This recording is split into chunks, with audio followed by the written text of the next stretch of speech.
Bien, continuemos con nuestra temática, en este caso inherente a la fusión. Habíamos concluido esto con la primera parte y ahora estaríamos revisando desde el numeral 8, valuación, ¿correcto?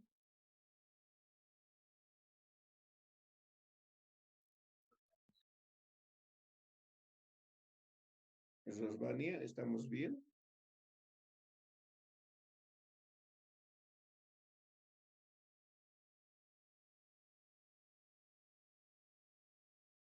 Bueno, asumo que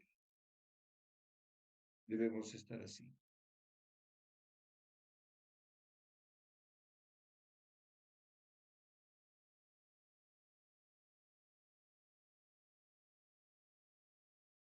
Muy bien. Estamos haciendo referencia a la valuación. ¿Y qué es lo que vamos a comentar acerca de la valuación? El marco de concepto sigue siendo el mismo del que hemos estudiado en inventarios. Hemos vuelto a tocar en bienes de uso. Me refiero a que en esos temas los hemos tocado con mayor detenimiento, con mayor amplitud, porque finalmente la evaluación se aplica a todas las transacciones suscitadas en una empresa, a todas las partidas contables que registran y controlan el movimiento de esas transacciones, pues no hay mayor inconveniente. El concepto desde un punto de vista general, pues sigue siendo el mismo.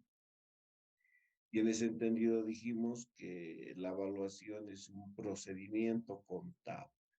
Por supuesto que es un procedimiento contable y que se aplica o se utiliza para cuantificar o si gustan, para asignar valores o si quieren importes, por supuesto que en términos de unidades monetarias, correspondientes a qué, a la apropiación, o si gustan, reconocimiento de cuentas a una determinada fecha y bajo condiciones que puedan dar la posibilidad de ser incluidas estas partidas contables en estados financieros y particularmente bajo dos alternativas, ¿no?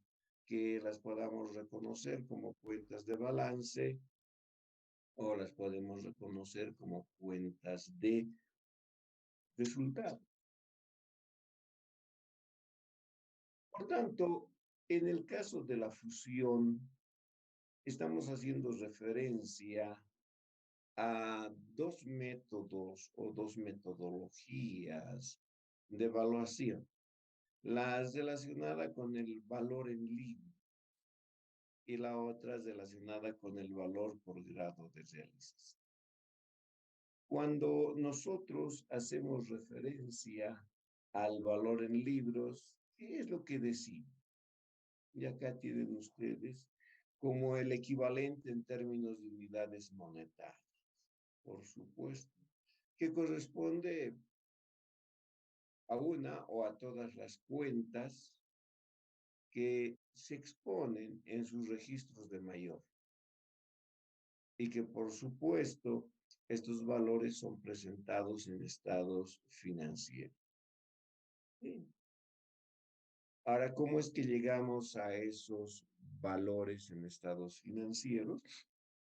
A través de un procedimiento, inicialmente suscitada la transacción, analizada la transacción, ahí es donde aplicamos el procedimiento de evaluación, cuánto en términos de unidades monetarias corresponde a una partida contable que va a ser incorporada en un asiento, o si gustan, a todas las partidas contables que constituyen un asiento. Entonces incorporamos el asiento en un comprobante de diario que pueda ser ingreso, egreso, traspaso. Seguidamente mayorizamos estos comprobantes de diario y se dan origen a los registros de mayor. Y de esa manera las cuentas presentan sus saldos en términos de unidades monetarias en sus respectivos mayores.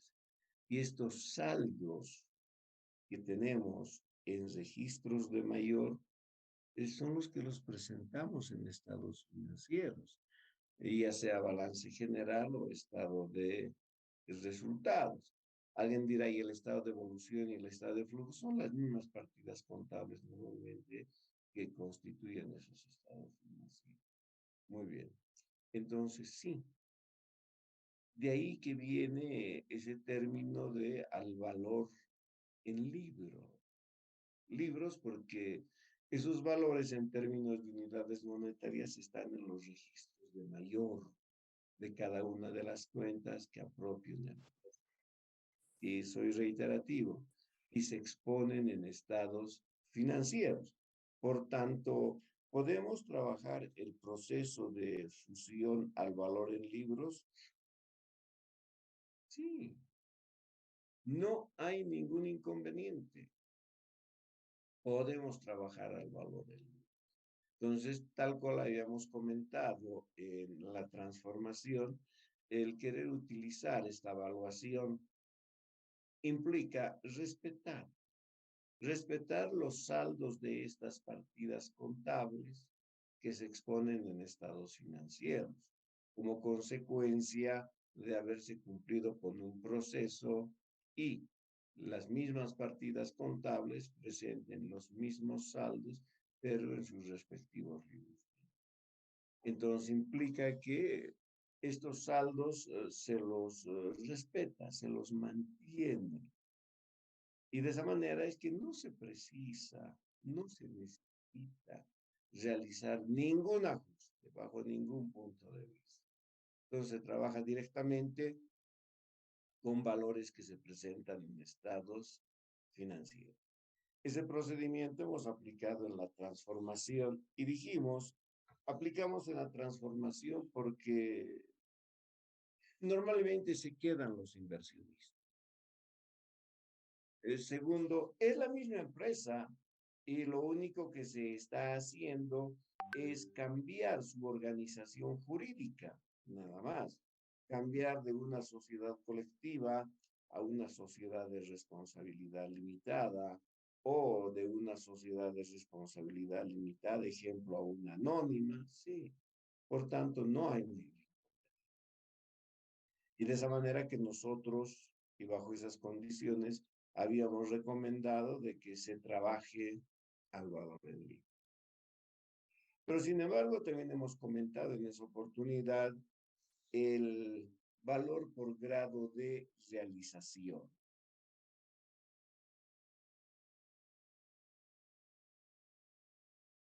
Señorita Alison, ¿puede dar lectura a esta parte?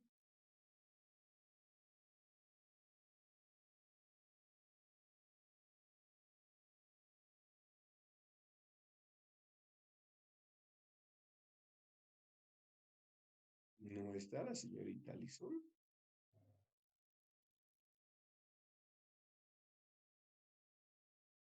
¿Dayan? Sí, licenciado, ya podría dar lectura. Ya, por favor. Está bien. Valor por grado de realización. Es el equivalente en términos de unidades monetarias que corresponde a determinadas cuentas que forman parte y se presentan en estados financieros sujetas al análisis del grado de realización de estas. Valor de realización. Los activos que contabilizan por el importe de efectivo y equivalentes al efectivo que podrían ser obtenidos, el momento presente por venta no forzada de los mismos. Los pasivos se contabilizan por sus valores de liquidación, esto es, los importes sin descontar de efectivo u otros equivalentes al efectivo que se espera puedan cancelar deudas en el curso normal de la operación. Al obtener estos valores y compararlos con los presentados en estados financieros, pueden originar diferencias en términos de unidades monetarias, que necesariamente deben ser apropiadas en la cuenta diferencias por valuación, originando aumento o disminución en el patrimonio de una empresa sujeta a tal valoración. Realización es la capacidad o grado de convertibilidad en efectivo de libre o inmediata disponibilidad que posee las cuentas que forman parte y se presentan en el balance general de una empresa a una determinada fecha. Muy bien, Constituye gracias, mi estimada de Dayan.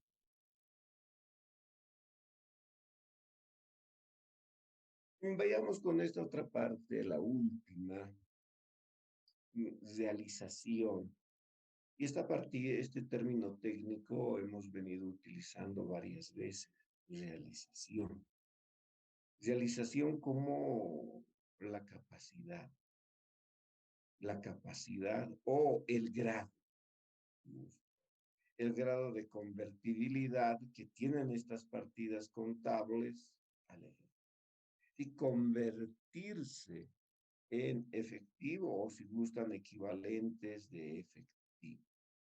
Ahora, por supuesto, claro está, hay partidas contables que tienen un mayor grado de realización que otras, desde luego.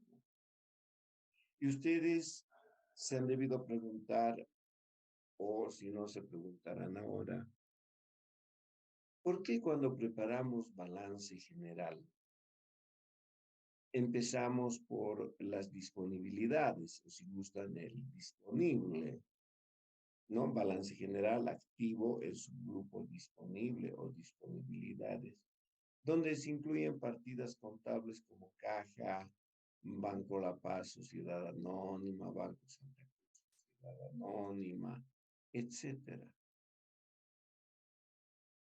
¿Será porque los auditores o contadores públicos tenemos una fijación para presentar estas partidas contables de manera inicial?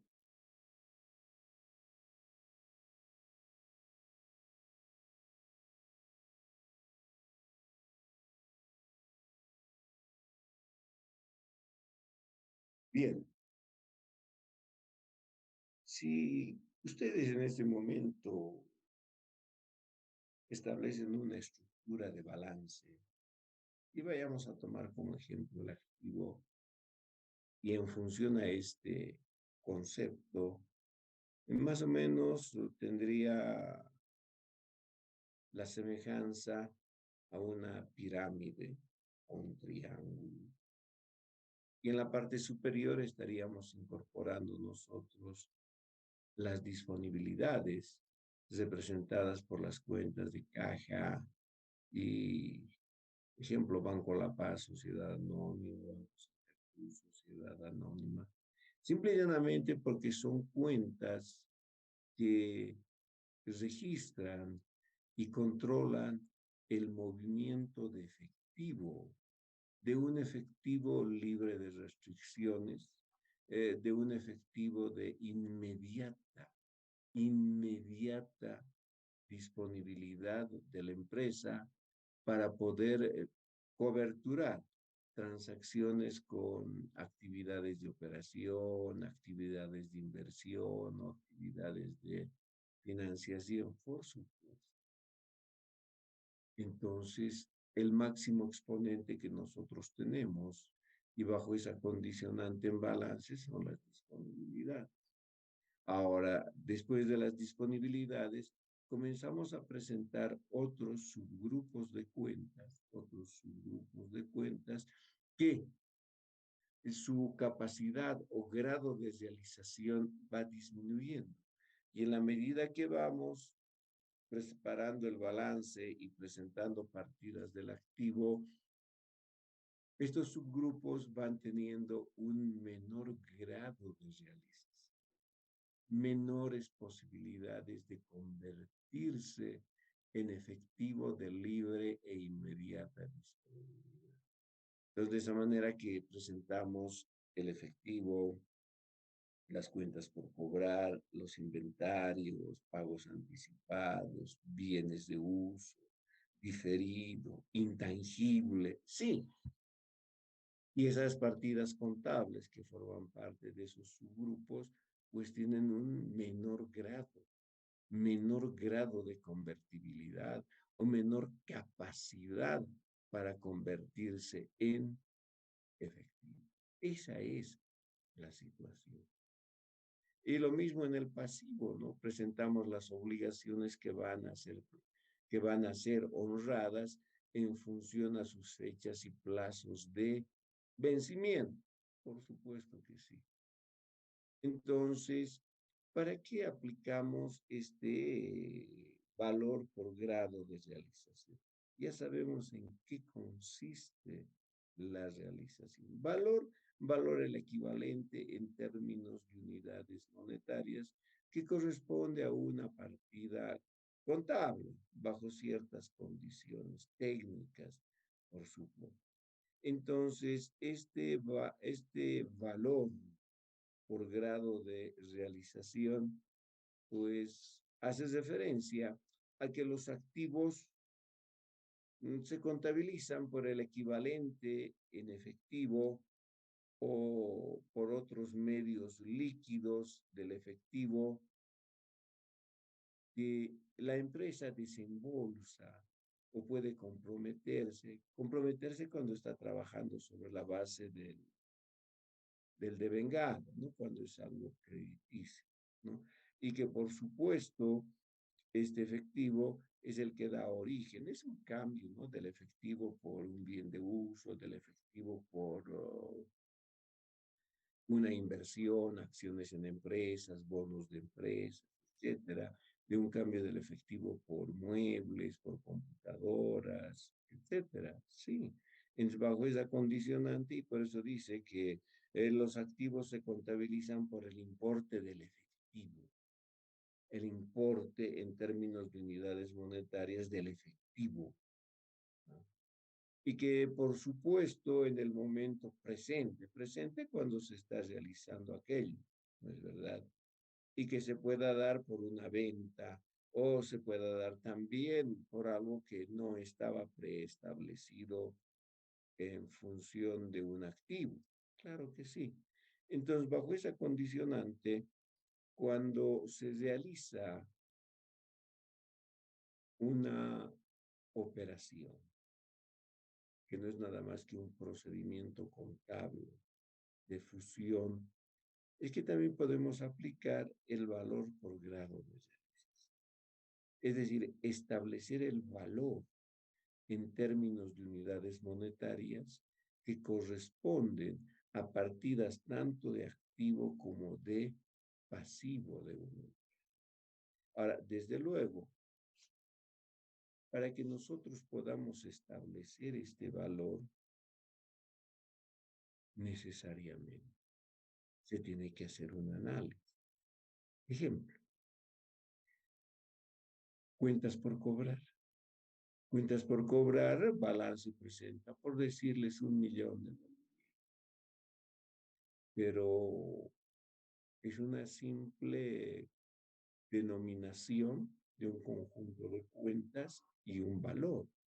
Entonces habrá que hacer un análisis mucho más detallado. Ejemplo, si tenemos letras por cobrar, establecer que estos créditos sean vigentes, que realmente se los va a cobrar íntegramente y que no existan créditos que estén en mora. Un crédito entra en mora a partir del día siguiente de su fecha de vencimiento. Si ayer la empresa tenía que cobrar un crédito otorgado por 1.000 bolivianos ayer y el cliente no vino a pagar, el día de hoy ya se ha convertido en un crédito moroso. Alguien dirá, pero es apenas un día. Sí, pero moroso, porque no ha pagado en la fecha indicada. El acuerdo era pagar ayer, no pagó ayer. Y de esa manera se podrán encontrar créditos que no necesariamente tienen un día de mora, que puedan tener 30 días, 40, 50, 70, 100 días de mora. ¿Y eso qué implica?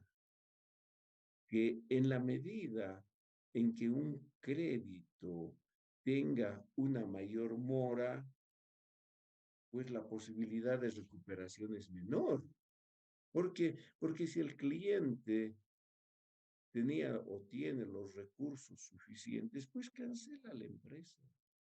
Y si no está cancelando es porque no debe poseer esos recursos efectivos para honrar su compromiso. Entonces, bajo esa condicionante, podemos llegar a la conclusión de que ese millón de bolivianos que hacen las cuentas por cobrar, en la cuenta letras por cobrar se ha establecido que existen 800.000 bolivianos en letras por cobrar, de los cuales 200.000 corresponden a créditos vencidos con diferentes antigüedades, algo que nosotros hemos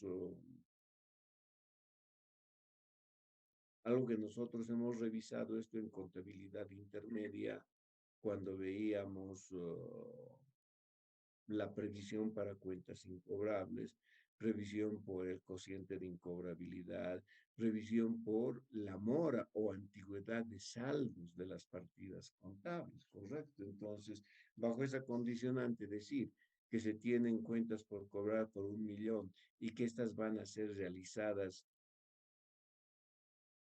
casi inmediatamente, no es correcto, ¿no? Porque estamos hablando de que supuestamente estarían integrando estas cuentas por cobrar créditos ya en mora y con una mora pues bastante alta.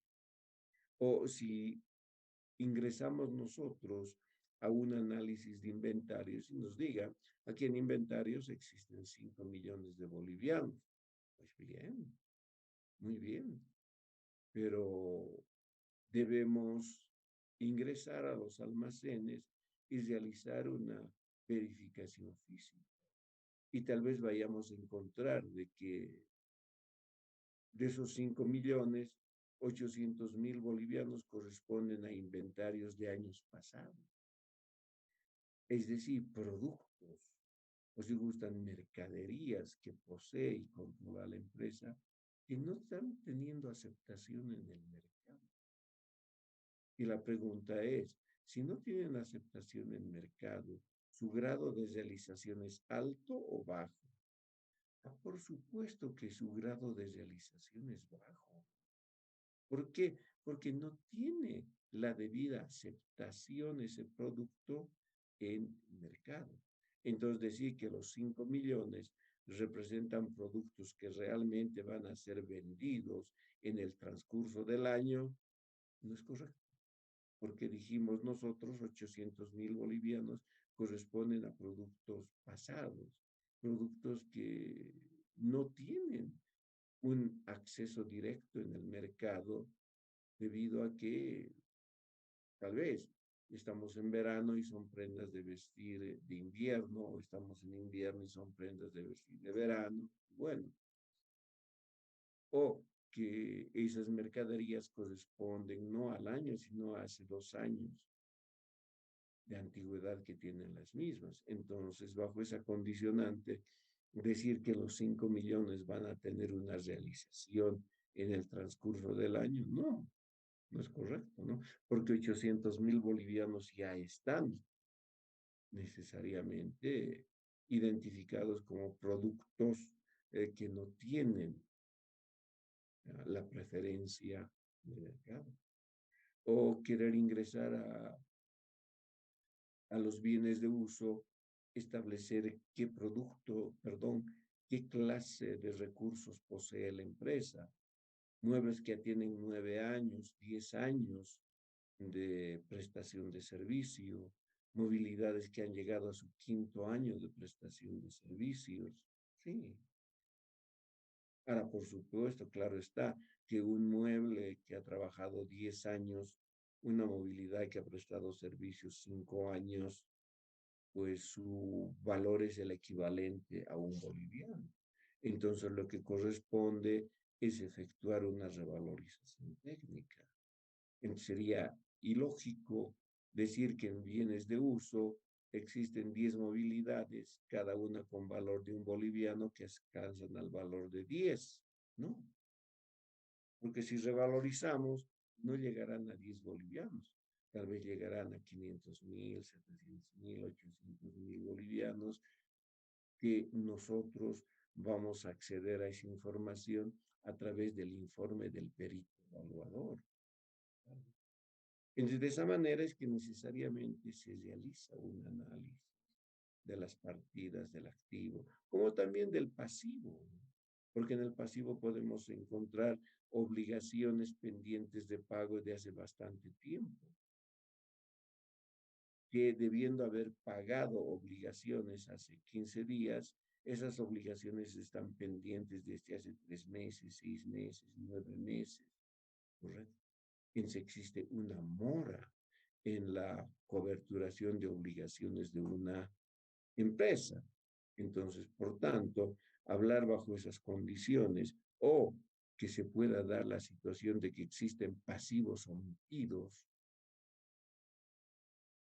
entonces se van a encontrar al realizar el análisis de estas partidas contables con diferencias. Y esas diferencias necesariamente tienen que ser contabilizadas. Y al contabilizar esas diferencias, por supuesto, se va a llegar a un resultado final que pueda ser favorable o pueda ser desfavorable a la empresa que está sujeta al análisis de sus partidas contables en función al grado de realización de sus cuentas que integran balance. Alguien dirá, ¿y el estado de resultados, el estado de evolución, el estado de flujo? Sí, está bien, pero acá se trabaja directamente sobre balance. Además, que las cuentas de resultado, las cuentas de costo, gasto, ingreso, como la utilidad o pérdida generada hasta esa fecha de la fusión, ya están cerradas. Entonces, simple y llanamente nos quedan cuentas de balance, activo, pasivo y patrimonio. Entonces, de esa manera que sí, podemos realizar un trabajo de esa naturaleza para establecer el valor, un valor razonable de las partidas que integran balance general.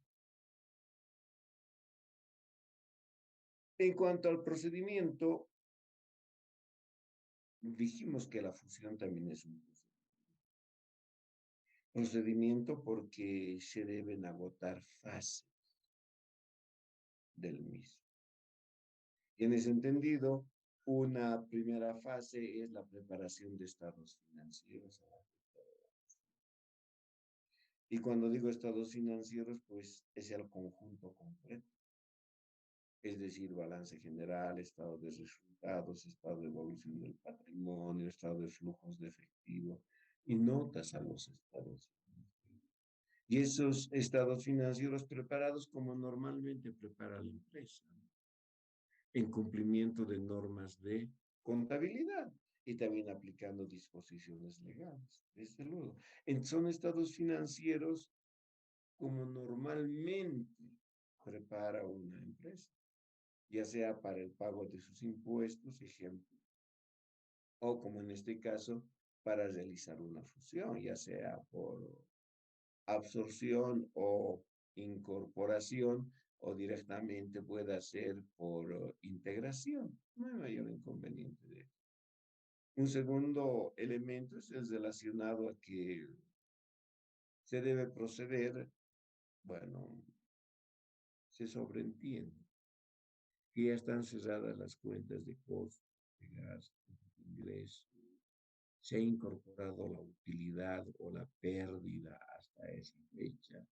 Y por supuesto, esas partidas contables están cerradas. Y lo único que nos queda es simplemente balance general, las partidas contables de activo, pasivo y patrimonio. Entonces, por tanto, si ya no tenemos cuentas de resultados abiertas, entonces, ¿qué implica? Al trabajar con un valor por grado de realización, se van a generar diferencias.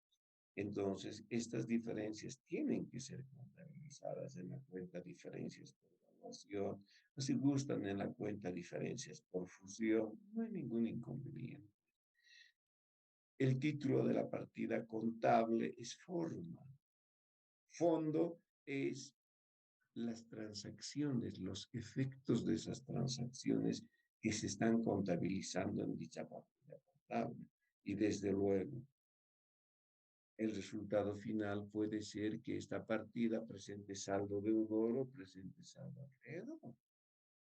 Por tanto, esta cuenta, diferencias por fusión o diferencias por evaluación, forma parte de balance del grupo patrimonio, del subgrupo otras cuentas de patrimonio. Si esta partida presentase saldo deudor, implica que el resultado de este análisis en función al valor de realización de las partidas le ha salido contraproducente, un resultado desfavorable. Eso implica que en vez de aumentar, va a ir a disminuir el patrimonio. Si más por el contrario se habría suscitado un saldo acreedor, entonces implica un resultado favorable para la empresa. Y ese resultado favorable incide en que el patrimonio de esta empresa aumente. Por supuesto que sí. Entonces, estas diferencias que se vayan a encontrar tienen que ser contabilizadas. Y de esa manera tenemos contabilizado al valor por grado de realización. Una vez que se han incorporado estos asientos, mayorizados por supuesto, se tendrá que preparar nuevamente un balance general, pero un balance general que incluya los valores por grado de realización y el efecto de este procedimiento, que va a estar reflejado en la cuenta diferencias por valuación, ya sea presentando un saldo deudor o a partir de este momento, en el aspecto procedimental, es similar para una fusión por integración, para una fusión por absorción o incorporación, o para una compraventa de una empresa. Sí. Una vez que se ha superado aquello, recién ingresaríamos a los aspectos específicos de lo que se presenta, en este caso, una fusión por integración. Es que en el libro tienen el numeral primero, aplicar el procedimiento establecido en numerales 1 a 5. Claro. Una vez que se ha aplicado eso, entonces, ¿qué implica? Ingresar necesariamente a trabajar con el cierre de ese balance. Y para el cierre de ese balance van a tener que incorporar la partida contable, que lleva por título la razón social de la nueva empresa. Entonces, esa es la partida contable de cierre. Y balance vamos a cerrar al igual que hicimos en la transformación con 3 así. Uno para el activo, el otro para el pasivo y el otro para el patrimonio. Y por supuesto incluyendo sus puntos. La contracuenta para cada uno de estos asientos va a ser la razón. Imagínense, se están funcionando empresa A, empresa B, para dar origen a empresa A y B, SRL, pues el título de la partida contable es esa. Empresa A y B, SRL. Y a través de esa partida, pues se procede al cierre de todo balance y bajo esa condicionante quedó cerrado el sistema de contabilidades. Ejemplo. Y en vez de estar trabajando bajo la misma condición. Una vez que están cerrados los sistemas de contabilidad de ambas empresas, pues no queda otra que cuantificar los aportes de capital que serán requeridos en la nueva sociedad. Y parte de eso, si fuese así, es el patrimonio. Y si existen acuerdos de realizar aportes adicionales, pues también se cuantificarán esos aportes adicionales. Y por supuesto, se tendrá que preparar un balance de apertura y ese balance de apertura es el que estará dando origen a la nueva sociedad comercial producto de una fusión. Y desde luego preparar los registros. Hasta acá, ¿cómo vamos? ¿Preguntas?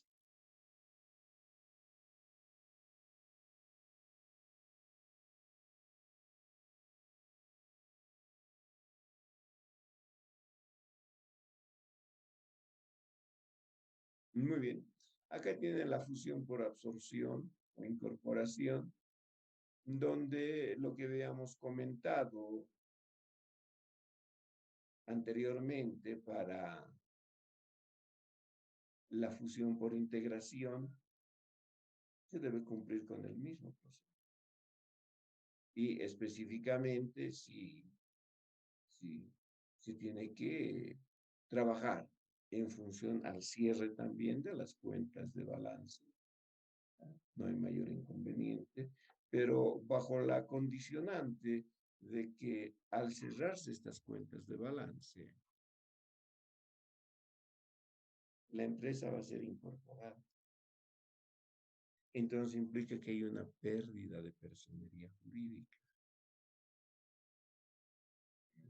Y los propietarios de esta empresa se incorporan como simples socios o, si gustan, como accionistas de la empresa incorporadora. Y la empresa incorporadora no afecta en nada su organización. Si antes de la fusión por absorción era una sociedad anónima, terminada la fusión por absorción, sigue siendo una sociedad. Incluso ni su razón social. Lo más que va a hacer es simplemente emitir nuevas acciones. Y si no tendría acciones pendientes de emisión, realizar un aumento. Y no hay mayor inconveniente. Y de esa manera se estaría suscitando una fusión por absorción o incorporación. Preguntas.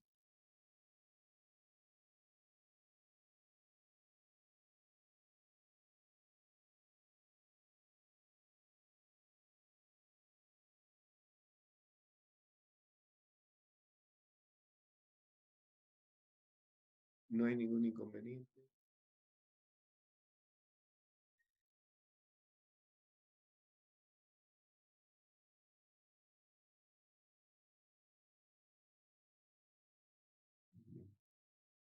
Entonces estaríamos en condiciones de demostrar esto a través de la aplicación práctica. Pero antes quiero hacer un pequeño paréntesis acá, en sentido de que ya debemos estar nosotros fijando un examen segundo, nuestro segundo examen.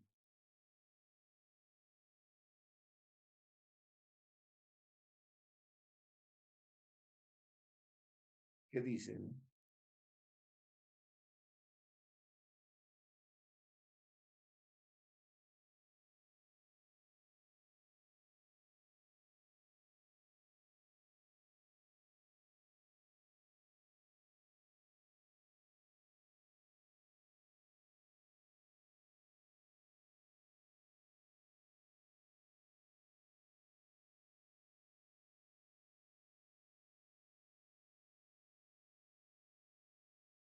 Señorita Lidia, ¿puede comentar algo? Sarina,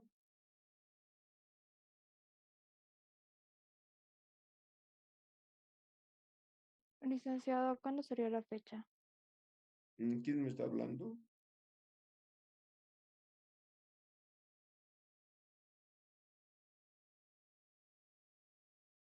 Ángela, Sí, licenciado. ya. tal vez el 10 de agosto o tal vez un 17 de agosto.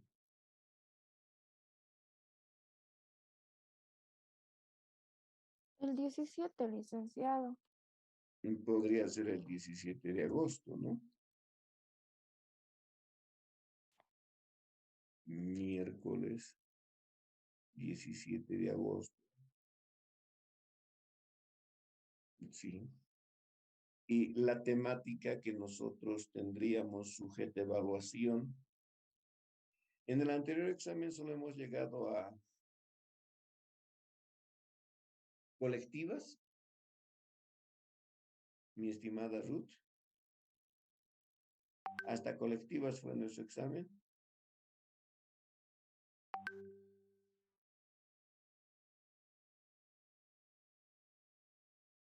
Sí, licenciado, exactamente. Entonces, para efectos de evaluación, nosotros tendríamos sociedades anónimas,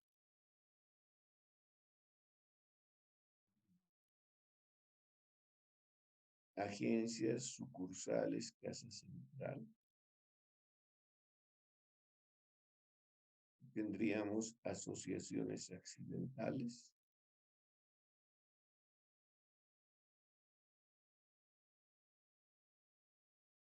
y tendríamos transformación. ¿Estamos bien, Ángela?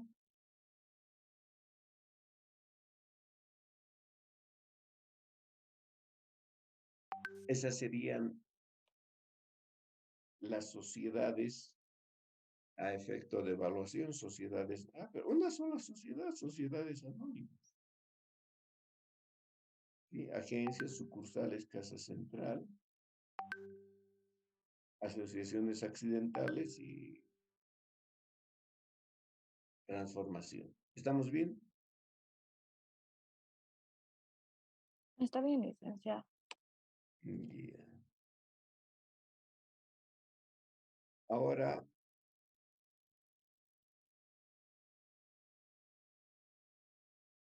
se había pensado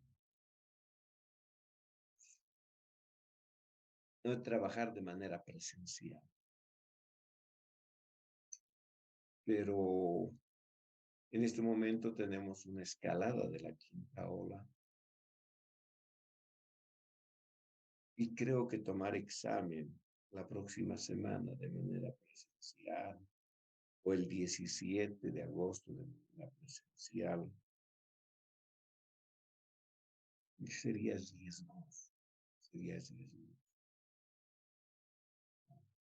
Además que damos el examen y por supuesto los dos paralelos de sociedades como hicimos. Estamos hablando por lo menos de unas 250, 270 personas que estaríamos convocando para dicho examen. Entonces necesitaríamos el pabellón A, necesitaríamos el pabellón B, necesitaríamos el pabellón C para dar de manera presencial. Entonces, mi propuesta es la siguiente. Esperemos cómo nos va hasta el 10, 17, si ha bajado la intensidad de los contagios, el número de contagios, cuánto hay, y tenemos un cierto margen de seguridad, entonces realizar el examen bajo esas condiciones. Caso contrario, pues no nos quedaría otra que trabajar con un examen virtual. Señoritas jóvenes, tienen la palabra.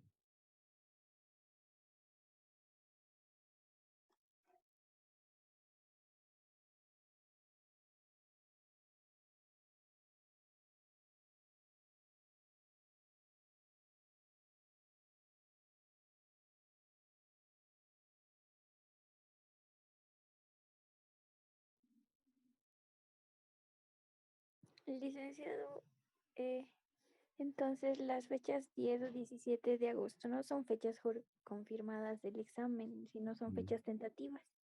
Sí, sí, mi estimada Daya. Es que no sabemos, desconocemos el futuro como tal. Entonces sería muy riesgoso que yo les diga el día 17 examen presencial y en el 17 sigamos en una escalada.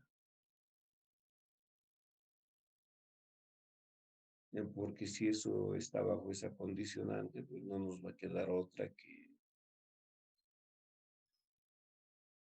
acceder nomás a un examen de carácter virtual. ¿Qué dicen, señoritas?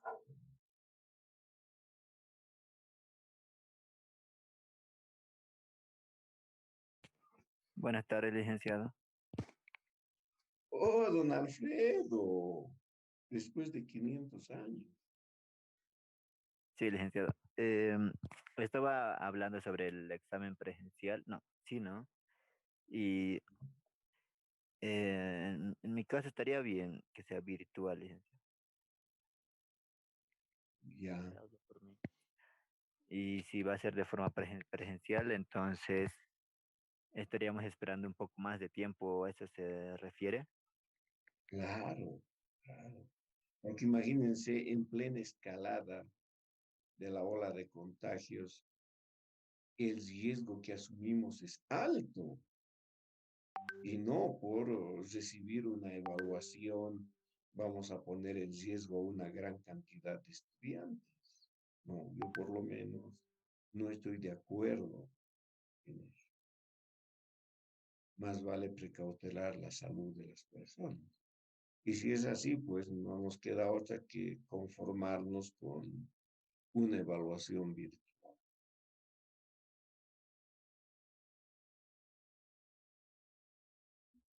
¿Sí? Mi estimado Alfredo, Dayan, Lidia, Sí, licenciado, por mi parte estaría bien que sea ya, don virtual. Adolfo, etcétera. Está ¿Sí? bien, licenciado. Sí, licenciado.